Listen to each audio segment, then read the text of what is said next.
You're listening to the AmWritingFantasy podcast. In today's publishing landscape, you can reach fans all over the world. Query letters are a thing of the past. You don't even need a literary agent. There is nothing standing in the way of making a living from writing. Join two best-selling authors who have self-published more than 20 books between them. Now, on to the show with your hosts, Autumn Burt and Jesper Schmidt. Hello, I'm Jesper. And I'm Autumn. This is episode 142 of the AmWritingFantasy podcast, and I've actually been looking forward to this conversation, Autumn. Oh, really? This one kind of took me by surprise. I had to look at it this morning. I'm like, oh, I need to come up with some tips. So I did come up with a few, and I'm now excited to talk about it. But at first I was like, geez, this is so broad. Where do I start? Yeah, that was why I was looking forward to it, because I was curious to see what you've come up with. And we're talking about the best thing to do every day to become a better writer. So this is going to be interesting. It will. I think I came up with some stuff that I'm like, yeah, that's a good tip. So I can't wait to find out what you came up with. You always research things and plan a little bit more than I do. Yeah, it doesn't necessarily make it better, but at least I try. I put in the effort at least. That's right. And it's not that I don't have the effort. I intensify my effort into a shorter amount of time. Yeah, like 5 minutes before we record. It wasn't that bad. It was this morning. A few hours ago. Okay. Well, okay.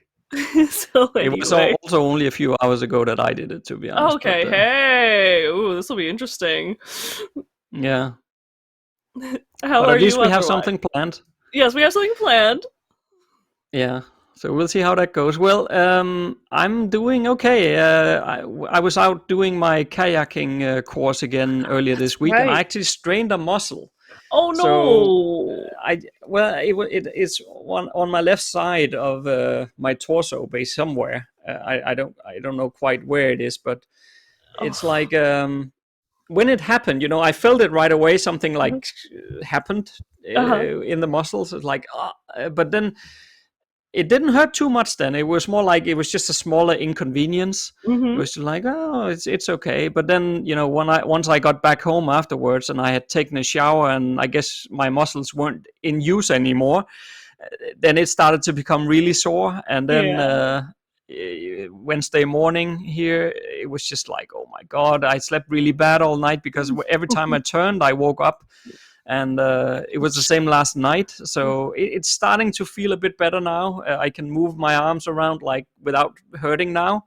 So it's still, if I do the wrong move, then I can still feel it. But I don't know. These past 2 days, I've actually taken some naps just to keep up with the lost hours of sleep at night.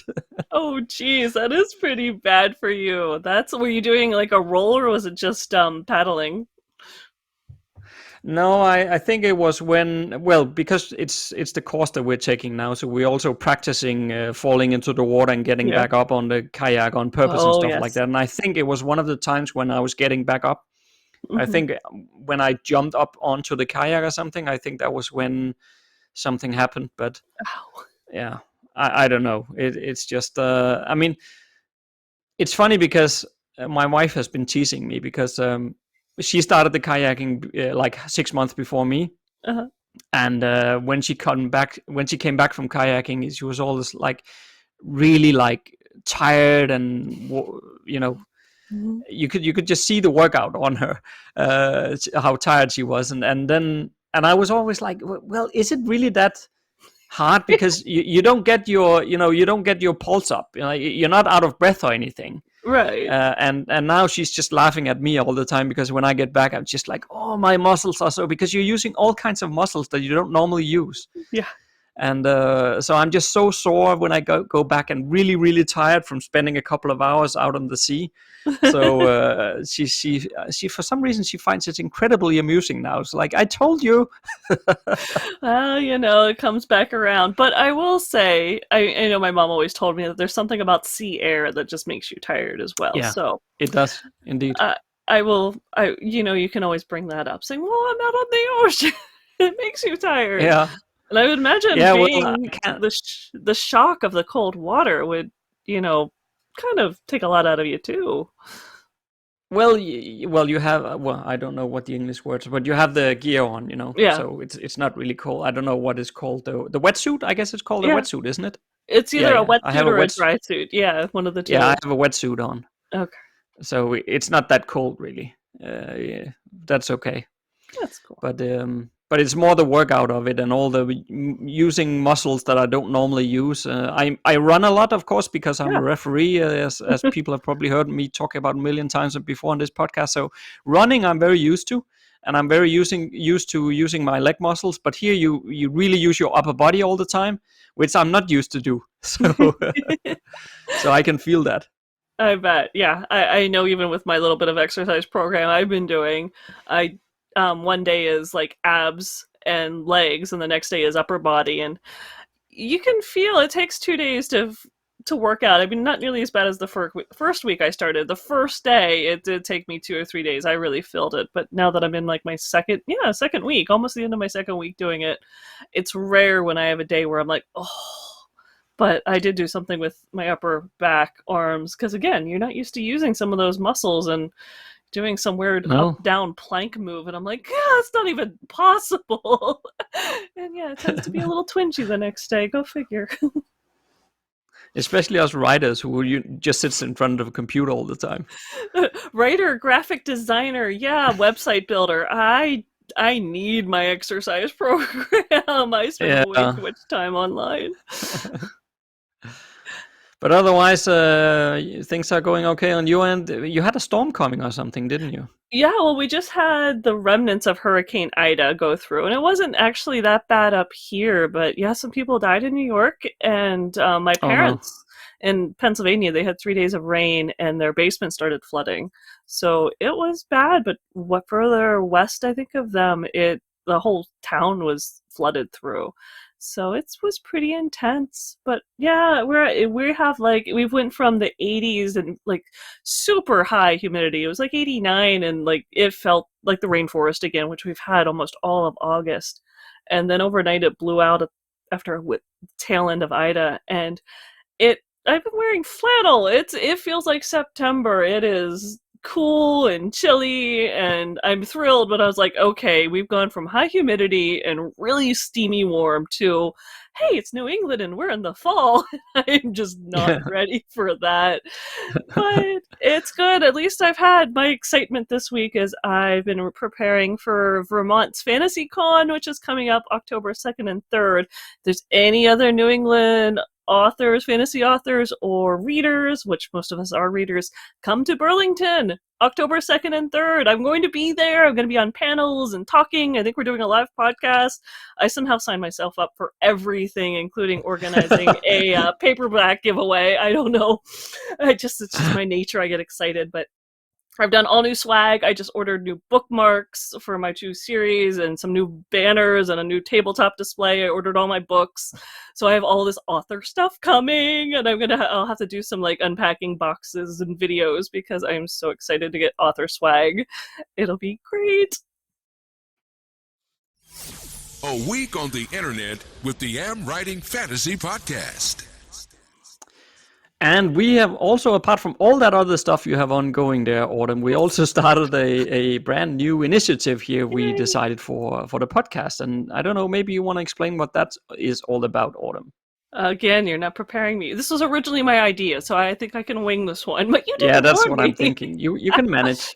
All right. So I know this idea. I was reading some really good books this summer, some like award-winning novels that were just, I wanted to talk about them with other authors, just pull them apart, because that is the best way to learn. It's like maybe I'm missing like those college courses, the ones that never actually happened and were actually fun, where you could really look at a novel and pull out its world building, see why is this novel selling so well? Why do readers love it? So I wanted to start a author's critical reading group, because critical reading, like really not just reading a book and saying, oh, that was good, and tossing it aside and reading the next one, but really asking questions and pulling it apart and looking at the point of views and the trends, the tropes, everything that's going on in it that makes this novel tick and why it's really as captivating as it is. Doing that with other authors is a fantastic way to learn. And it's gone through a few different iterations as we tried to pull this together, and you came up with the idea of somehow pulling it into the podcast, and I'm so excited about this.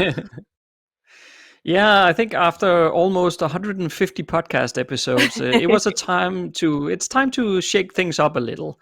All right. So what we decided to do was basically that once a month we will pick a book that we're going to read. I'm going to explain the books for October just in a second. Yeah.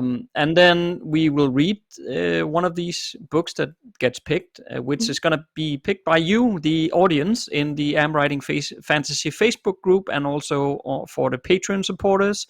You'll be able to vote once a month on which book we should pick. And then obviously it would be awesome if you want to read along. So you can read the book while we're also reading the book, and then we will dedicate one podcast episode a month to basically do a bit of critical discussion around that book that was then chosen. And if you're a Patreon supporter, then you will be able to actually submit your views as well before the episode recording happens. So we will basically take your inputs on board as well. Probably read maybe not all of it, but probably some of it aloud on the podcast and discuss your points of view as well. So that's sort of the idea. And to kick things off, we already, by the time this podcast episode airs, we already did the voting. So for this month, you're too late. But if you're in the AmWritingFantasy Facebook group, you will have seen it. Or if you're a Patreon supporter, you will have seen it. And if you're not in the group, then get in there. So the next month, at least, you will see the voting when it comes up. But we will be reading one of the following 3 books. It's either going to be The Lies of Loch Lamora by Scott Lynch. And this book has over 5,500 reviews on Amazon US with a 5.5 star rating. So that's pretty damn good book. And apparently. Awesome world building. Oh my gosh, the world building in that one. Yeah. Or we're going to read The Fifth Season by N.K. Jemisin. And this is not only a Hugo Award-winning fantasy novel, each book in the series has also been awarded separately. So it has over 7,000 reviews on Amazon and a 4.5 star rating. And that's the second option. And the last option is Shadow and Bone by Lee Bardugo. I guess that's how you say it. Yeah, Bardugo, something like that. Well, it's basically the books behind the Netflix series Shadow and Bone.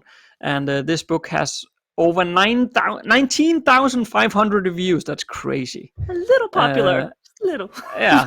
So by the time this episode airs, the voting will have finished. But right now, that while we are recording, it has not. So I can't say which one it's going to be picked. But just go into the AmWritingFantasy Facebook group. And if you're not a member already, just get in there and you can find the post where we will have announced.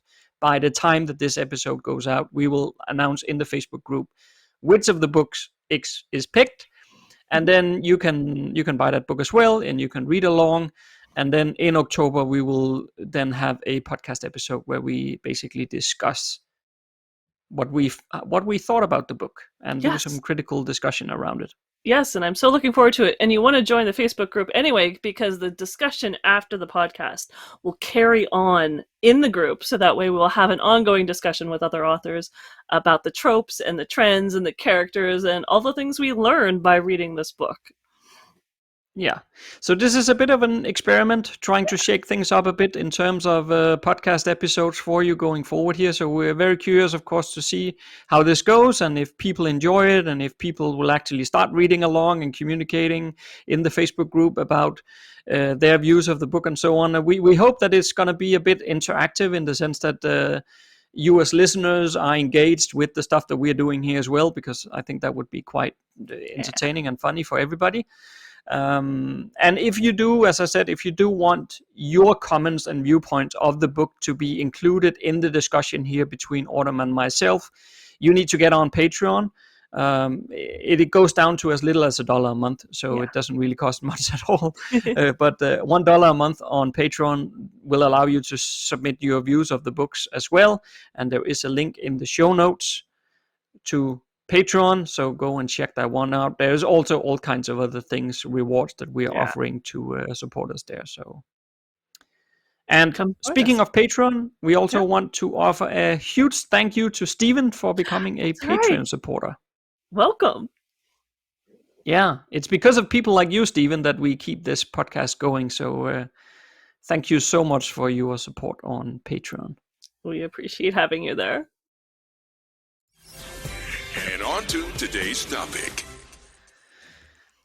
So, like you also said at the top, Autumn, there's so many ways you could approach this topic, and there's probably loads of things one could do to become a better writer, and I've definitely collected a few things here. Excellent. And I was sort of thinking we could just go over what we each have, Autumn, and then by the end, we can see if we can sort of agree on one of the things that is the best of them all, sort of. Okay. So you want to I don't know if we can, them off, or we can try. Alternate? Yeah. Well, I have a feeling there's at least a couple top ones that will really help you become a better writer.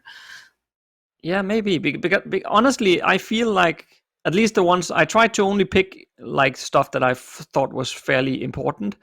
But I'm really struggling to figure out if one of them are better than the other. But let's see. Let's see how we go here. Okay. Sounds good. Do you want to alternate or just read off our lists or describe things? How do you want to do it? No, let's alternate a bit. That's more fun, I think. All right. And you want to start with the top one, or do you want to like do the more just random? I think. Oh, well, if you can do that. But I have not. At least I have not mine listed in order of importance. It's just random order mine. So, but if you can do that, yeah, that's fine. Yeah, I think like I said, I have one or two that I think are the definite things that really these are the things you have to do to become a better writer. So I can start at the bottom of my list. Okay. All right, you ready? Yeah, I'm ready. All right, so I think one of the things that is in a general, something that is going to make you a better writer is to write something that you're actually interested in. And the reason is, if you aren't enjoying it, you won't put in the effort that you might have otherwise, and you won't make as much time for it. You'll just kind of maybe just, oh great, I have to do 5 minutes, great. And you'll just, word vomit some stuff out and be done with it. But if you write something you're actually passionate about, don't worry about the marketing yet. If you really want to learn to be a better writer, enjoy the craft, put in some love and time, and write something you love. Write something you would love to read. And I think you will become a better writer because you'll put so much time and effort into it. Yeah. Actually, I can cross one of mine off the list, basically, more or less, with that. I worded it slightly different, but I think it's the same thing. I was talking about trying to write something that sort of sits in the middle of that Venn diagram between what you love, but also what readers want to read. I mean, if you're just writing for yourself, then don't worry about what readers want to read. But if you want to earn a bit of money from it, I think understanding the market and what readers want, that will also make you a better writer. That's true. Because you will be able to write books that people want to read, which I think is quite important. But but not everybody. Some people don't write because they want to sell anything, so that's fair enough. Yeah, I think it depends on... I think I can cross that one off the list, right? Because it's very similar to what you just said. Yes, I think so. But you're right. It definitely depends on what your end goal as an author, what meaning a better writer, what that means to you. And that might have been right where we started, is like defining what is a better writer. Do you just pull words together? Do you tell more captivating stories? Are you selling more books? What is your definition? Start there. And then you'll at least have some goals to, like, you'll know when you hit your target. Yeah, true. Okay, so yeah, I think that is a good one. All right. Probably not the one that we're gonna pick as the most important one, but it's good. That's why it's the bottom of my list. So you wanna, since you had a similar one to me, do you want to pick a different one? Yeah. So let me start with a piece of advice that you've probably seen very, very often, also because a very, very famous author wrote it in a book about writing that he wrote. And it is called Write Every Day. And I was sort of wanting to discuss this one a bit because I mean, I understand the whole thinking behind this one. And of course, I also fully agree and understand that to become a better writer, you have to write. If you don't write, you're never going to get any. I mean, studying writing and listening to podcasts about writing, but not writing, is not going to make you a better writer. It is like a muscle, like me spraining muscles because I don't train enough, right? if I was trained enough, then it wouldn't happen, right? So writing is the same thing. It's a muscle that you need to train. So I'm fully on board with all of that. Mm-hmm. But the one thing that I'm not so sure about, and which is probably also why this one shouldn't make the final selection, I guess, but it's the writing every day part, because I'm less convinced about that, to be honest. If it works for you, then great. But if it sort of stresses you out, I'm not so sure it's helpful, is it? No, I agree. You shouldn't create stress. And I know I used to say write every day, but recently some toss-ups between exercising and then my husband getting a job where sometimes he has to leave really early and I'm the cook, so I make him breakfast. And it's like, I used to get up and I would write first thing in the morning, and if I didn't do it then, it would be all screwed up. And there's days that I'm like, okay, just deep breath, do what you have to do. Fit it in later, and if you don't fit it in, don't beat yourself up. Fit in what you can. Don't have this major goal that if you don't do it, you're just going to break down and cry, and I'll come to be like, I didn't finish that chapter today. So be forgiving of yourself and your writing partners, please. Because life can get hectic. But I do think it helps to have a writing goal for maybe the week, one that is manageable. Yeah, I like that better. Yeah, I think I used to have one, and I think it was just 3 chapters or something. You feel accomplished to finish that many. If you go over it, you feel great. But having one that is doable, I think, is more important. But maybe being creative every day, because I have to admit, some weekends recently, I haven't been necessarily writing as much as I used to, and maybe I'll find myself drawing or something a little bit more because it's the weekend and I'm going to spend time with my husband or something else. It's good to be creative every day, but I agree. But also what you were saying about it being a muscle. This one is one I think I would have put towards the end of my list. And I do actually have write on it. Just write is one of the most important things you can do. I mean, you can be creative in a blog post, an Instagram post. Just be creative. But I had this conversation with some people. A lot of people are like, oh, I want to wait till I'm inspired. And I understand that, but sort of what you're saying, writing is a muscle. And if you write often enough, a certain goal every week, when you are inspired, you can grab that and really churn out some amazing prose. Where if you're still a novice because you haven't written since the last time you were inspired, which might have been a week ago, 2 weeks ago, whatever that was, your muscle's going to be kind of, squishy, and you're not going to do as much. It's not going to be as good. So write, even when you're not inspired, because you want to build up that muscle so you can really pounce on those days where you have time and you're excited about it. Yeah, I agree. Fully agree. Oh, well, go figure. We often agree on things, which is why we've had a business together for like 4 years. It definitely helps. It definitely does help. We do not have a contentious relationship. We should just let people know that now. Yeah. We when we are doing our top 10 worst lists and we argue about the best ones, that's like the exception that confirms the rule. Exactly. Well, we have to poke and prod each other to even get a little grouchy, so it's kind of hard.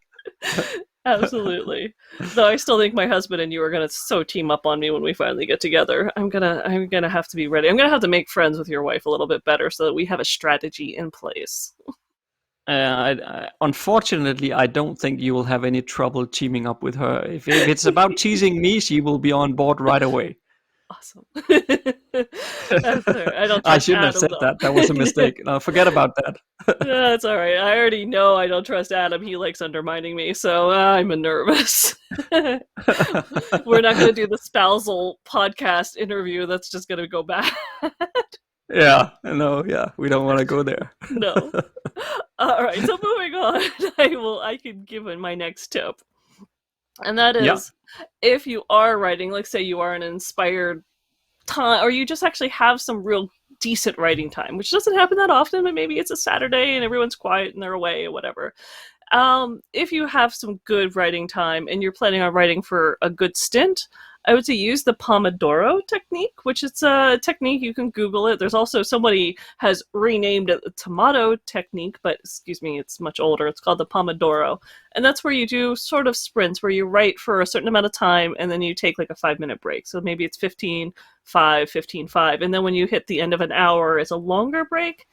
And this really helps because you can work on something, and even when you're passionate about it, once you hit that, sometimes it's different for everyone. Sometimes it's 45 minutes, sometimes it's 90 minutes. It depends on you. Your brain is just going to be like, the ideas aren't there. It's not gelling. It's starting to just be a little bit of out of reach. And so it really helps to have breaks, to know that you're going to have a break. I think it's really important to keep your mind fresh. So I would really recommend that. It's a good way to improving your writing overall, is not to just push through for 2 hours, 3 hours, whatever you have. You need to get up, stretch, move. It really helps you. Yeah. I think actually it probably dovetails very nicely with the next one I wanted to say. Oh, excellent. We might have planned that. No. Not at all. But this one is quite important to me, I think, because this one was one that I've sort of learned recently. Because perhaps actually thinking about it, perhaps we should record a podcast episode about this in next month or something. A new idea. But it's basically, I guess I could best sum it up as quality over quantity. And what I mean by that is that I've been trying over the last couple of months to try to write faster, to just see if I can get through the first draft quicker. And I think it would probably be worth discussing it in a bit more in depth, maybe next month in a podcast episode, about number one, how to write faster, but also if you are one of those people who want to write faster, what you should be mindful about. Because what I learned was that the faster I wrote, the more enjoyment disappeared from my writing. And it started to feel like I was just cranking out words because I needed to crank out words rather than enjoying telling a story. Which I thought was quite eye-opening for me because I actually didn't expect that. So for me, I think if you focus more on quality than quantity, it will make you a better writer. And then that's not to say that there's anything wrong with writing faster, and some people enjoy that. That's absolutely fine. But I think that should probably come down the road somewhere once you know, you feel very comfortable with writing, which was the case for me. I only started trying to write faster like several years after I started writing in the first place. So probably, actually 5 years ago. So, or 5.5, I think. But never mind that. But I just think that it's important to make sure you're enjoying what you're doing if you want to be a better writer. I guess that's how I could best word it. Yeah. I wish I could say I totally disagree, but no, I feel this one too. I think we both had that realization within the last year, because even when I was working on the Tainted Fae series that I just published, and I loved the books and I loved the stories, but there was times I was working on it and pushing through stuff faster than I thought, I knew I could even do better if I spent more time on it. If something about the whole production schedule of trying to write things so fast that you lose that enjoyment, and then you start questioning. And then if the book doesn't do well, because you never know if a book is going to do well. If it does great, fantastic. But if you realize, well, I didn't enjoy it much. I love the story, but it's not making me millions of dollars. I think I would have enjoyed writing it slower. I would have enjoyed just the process. I miss like when I was writing my debut novel, and I just wrote words for the sheer love of writing those words and describing that world. And I sometimes think, even though it was my debut novel and I think it's the worst thing I've ever written, I think there's a little bit of that soul in there, that sheer enjoyment and love of that world that it cannot be replicated just because I want to write faster. And so I think I agree. I think if you really want to be a good writer, no matter how fast you write it, if you're losing that soul and that wanting to be immersed in that world, you're losing something. Okay, good. Well, good. Well, that kind of dovetails. It's not the one I was going to use next, but it fits with that one. And I would say if you want to be a better writer, you need to read, which fittingly, we already mentioned the critical author reading group, hint, hint. But I have Yes. enjoyed, I had been not enjoying reading very much recently, but then I decided I'm reading the wrong things, and I started really upping my game and going for the Hugo Award-winning novels and literary fantasy, which once I hit some of those ones that were just outstanding, and I fell in love with the worlds and the characters and then wanted to, tear them apart in a good way to see why they were so good. It totally changed even what I was looking at in my book, saying, oh gosh, I used to enjoy this more. I used to do this more. I want to, especially literary, the Hugo award-winning novel that we've mentioned, the 5th season. It is a very high level. It is very, very close to literary fantasy instead of just being epic fantasy. It's got some word choice and points of view that are really literary fantasy-esque. But I loved it. Oh my gosh, it made me think and wondering why it was working that way and just why the characters were certain ways. And I just thought, this is fun. This is what I love about writing. And I think it's important, whatever it is about writing or reading even that you like, remember that when you're writing, because you want to pull that in. That's what you want to imbue your own writing with, is those elements. And if that is intense plotting or intense characterization or just really beautiful words that everyone tells you kill your darlings, but you just love them, go write your heart out. It'll make you a better writer. You might have to edit some of it out, but again, capturing that essence and often finding that inspiration of reminding you of why you are a reader, what it is about the genre that makes you love it, will help you be a better writer in it. Right, yeah. I also had study the writing of the best. I also had on my list, but that was exactly what you just said. So that's good. But I also had reading every day as a separate line other than study the writing of the best, because of course studying the writing of the best, like you said, it's about understanding the story structure, the tropes, and of course it will increase your vocabulary as well. But there are also days where I don't get to read, just like with the writing. It's not necessarily every day I do it, but I try to read most days of the week as much as I can. I do try to do it. But one of the things that I often see debated, and I'm not sure I have the answer for it, to be honest, but it is whether you should stick to reading in your genre, or it's better to read very widely so that you get all kinds of other impressions about writing and so on.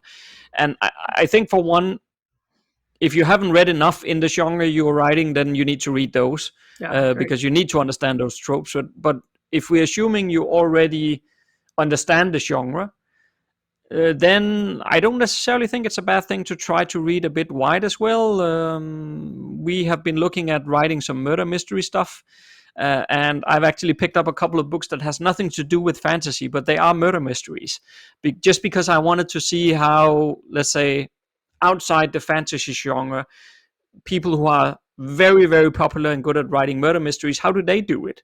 When just from a plotting perspective, that I thought that was interesting. No, I agree. I agree. If you're going to write in, like, especially a new genre or subgenre that you're not that familiar with, make sure you're reading a few books in it. I've coached a few authors who are like, oh, I've written this, I've written 60,000 words of this novel, but I've never read a thriller before, and they're writing a thriller, and I'm like, oh, and they fight me with all my advice, and I'm thinking, just please go read one of them before you turn away all my advice. But yeah, if you haven't read it before, then don't try to write it. That's for sure. You will if your book takes off and you have never read a single series or novel in what you're writing, it's going to be a miracle, because mostly readers, they have things they expect, and if you are not familiar with those aspects, I mean, it might even be first person versus third person point of view. When I wrote my first dystopian story, almost every dystopian story is in first person, and I don't really like it. And if it entered my head that this is what the genre expects, I probably never would have even tried it. But you can always learn from those genres, and you can pull, like you're saying, murder mysteries. You can do a murder mystery fantasy. You can criminal thriller fantasies. Sherlock Holmes meets fantasy. These are becoming sort of a mishmash that people like. It's okay to mix up tropes and mix up some of your storytelling as long as you're doing it well, and also realizing that maybe some mashups might not work well.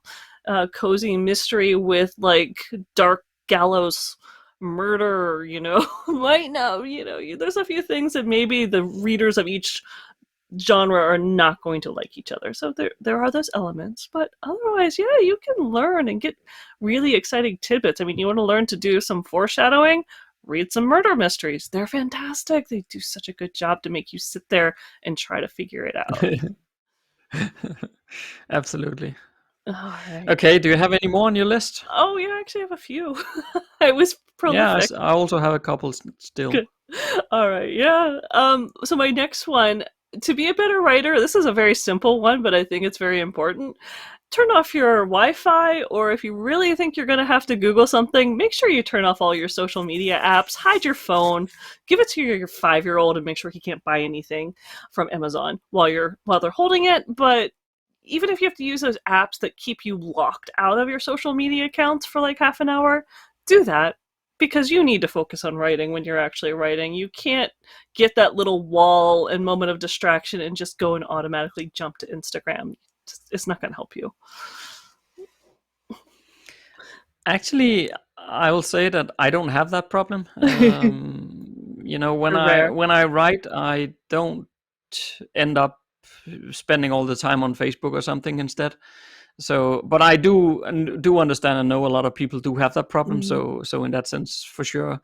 But it of course also depends on the individual person whether or not that's a problem or not.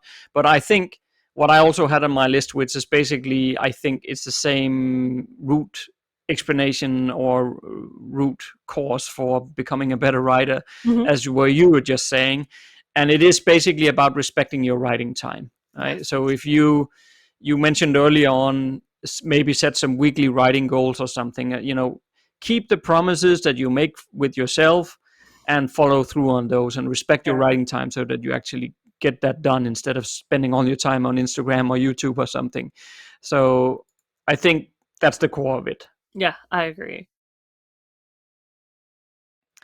Okay, good. Well, that actually crossed one more of my list because that was the same thing I was going to say. But then I want to say something else. Okay. Because, we trade in this stuff ourselves, and that's not why I'm saying it. I'm saying it because I think it's important.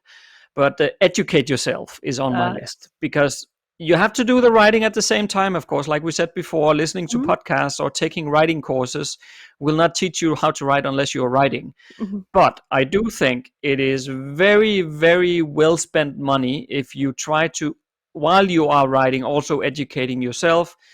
Take some online courses. We have several of them if you want, but take some online courses and try to learn, because it will improve your writing a lot. Yes, and I of course agree. That's it. Yes, between the books we have and the education, you could tell. I mean, part of the reason the first writing course we developed came from the fact that I took 2 adult ed writing courses at my local place in Maine. And they were just so bad, and they were not devoted to fantasy. They were devoted more to memoirs, and there was times they were ripping apart the fantasy writers in the group for doing stuff. And I just wanted to know why. How am I supposed to write this then, if obviously these people are not teaching me? And that pain, it led to a course for fantasy writers, because, someone needs to teach this. There's so much to learn, and so many tips, and so many ways of doing things and developing characters. And it's good to be curious. Pick up a book, pick up a course, spend some time reading blog posts. We have a ton of we have like 200 blog posts on the AmWritingFantasy website. God, yes. It's insane. Well, it's been going on for years. podcast episodes. I know. We got some stuff for you. They're free. Just go listen. And it'll make you curious. It'll make things spark, just sort of like reading books in your mind. So I agree. This one was on my list, so this time I get to cross it off. But yes, educate yourself. Cool. Be curious about the craft and learn to do it better is a very important thing. And I think to add to that, and it sort of went with what we've both been saying about goals and stuff, is to develop a routine and honor it. Like you said, if you can say, this is my writing time, just like how I said, normally I'm going through a change that hasn't clicked fully into place, but my writing time used to be first thing in the morning. Get my tea, go and write for an hour or so, and now that's all gotten all jumbled, and I have yet to figure it out, and it's just stressing me out a little bit, but that's okay, because it's a change. I had a writing time that I honored and that worked for me. And before that, when I had my full-time job, I would get home, give my husband a kiss, get my tea, and I'd write for 45 minutes. And that's how I did like 12 books. 45 minutes a night after I got home. It was like, hi, hon, nice to see you. Bye-bye. I'm going to go write now. Yeah. And that's just it. You have to get your family to understand, or at least to leave you alone and turn off your Wi-Fi, or at least your social media apps if you have a tendency to, try to distract yourself with them. But find routines, whatever it is. Sometimes you need that too, to like sink into, okay, it's my writing time. For me, it was getting a cup of tea, but maybe you need to listen to music. I used to have a page of George R.R. Martin that I just thought was like the most beautiful imagery in the world, and I'd read that and then I'd be like, yes, I am ready to write. So find those cues that tell your brain, now it is time to turn on the writing, and settle into that and have it, and get your mind used to it. So that way, if you don't have it, sort of like I recently have had my little hiccup, you miss it. You really crave it, and that's a good thing. Okay, yeah. And also along the lines of educating yourself, then I would say learn how to make sure that every single chapter grabs the reader. That's a good one. I agree. Actually, that kind of goes It's with one. very similar. Yeah, go ahead. Yeah, it's very aligned with what we've already said, but then still it's just slightly different. Yes. But if you can grab the reader in every chapter, you will definitely be a better writer. That's for sure.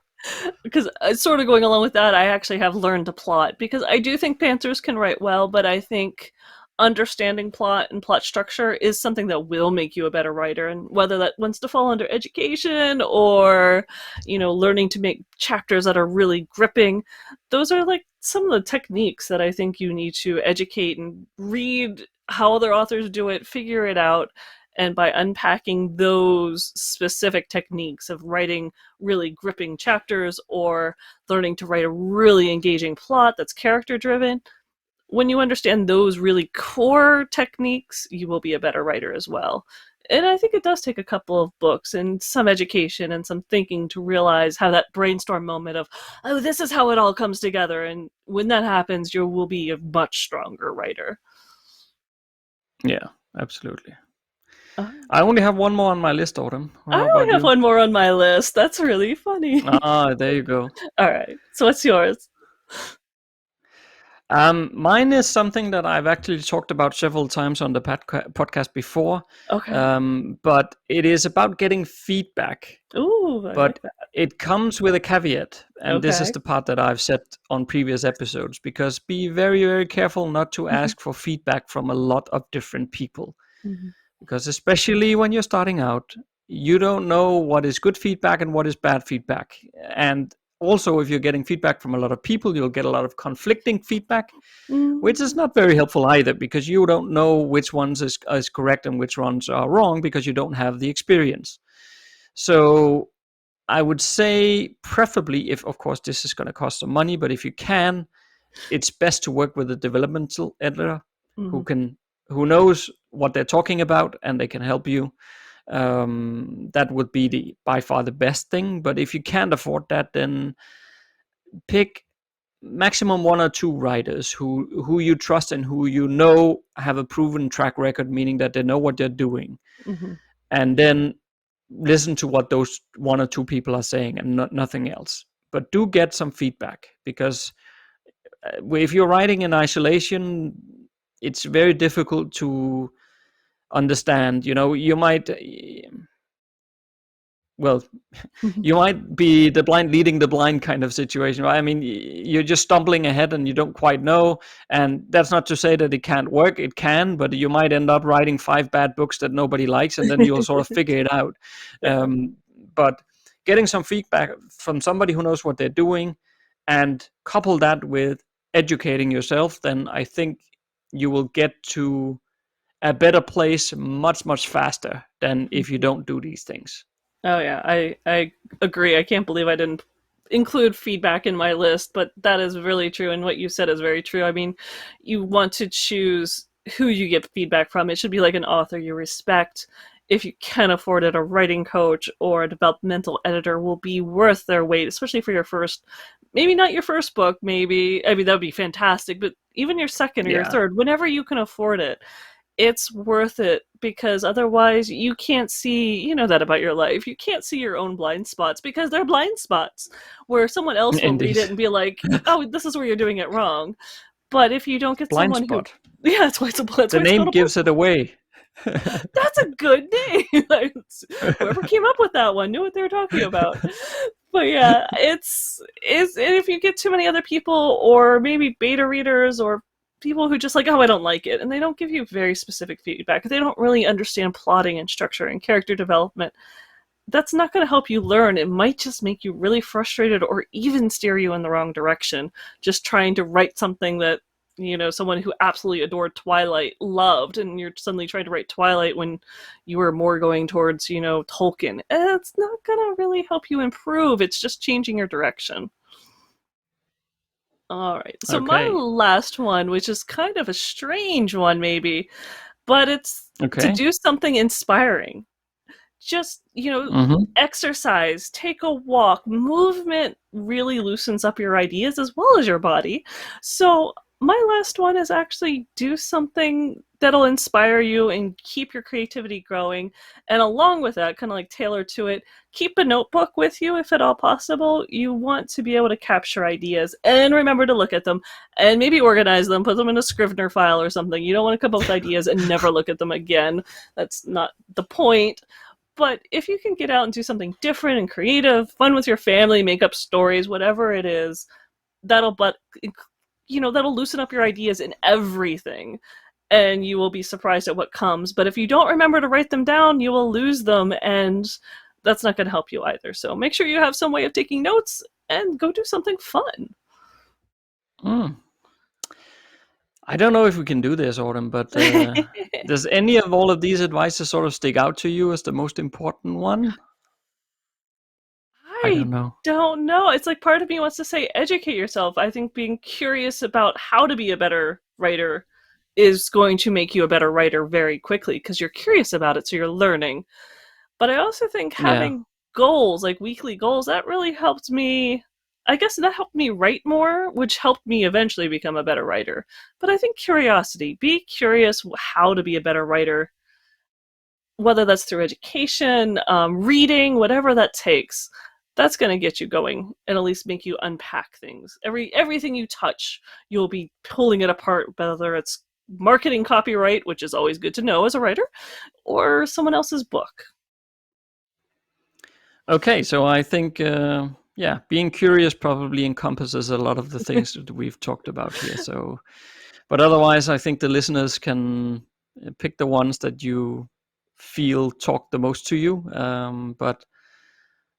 I do definitely think making sure that you educate yourself is incredibly important. And also, I would say, unfortunately, I think too many people skip that part.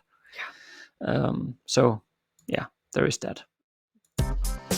Okay, so next Monday, we are going to have a discussion about marketing to different generations of readers. Are they all different or are they the same? If you like what you just heard, there's a few things you can do to support the AmWritingFantasy podcast. Please tell a fellow author about the show and visit us at Apple Podcast and leave a rating and review. You can also join Autumn and Jesper on patreon.com/AmWritingFantasy. For as little as $1 a month, you'll get awesome rewards and keep the AmWritingFantasy podcast going. Stay safe out there and see you next Monday.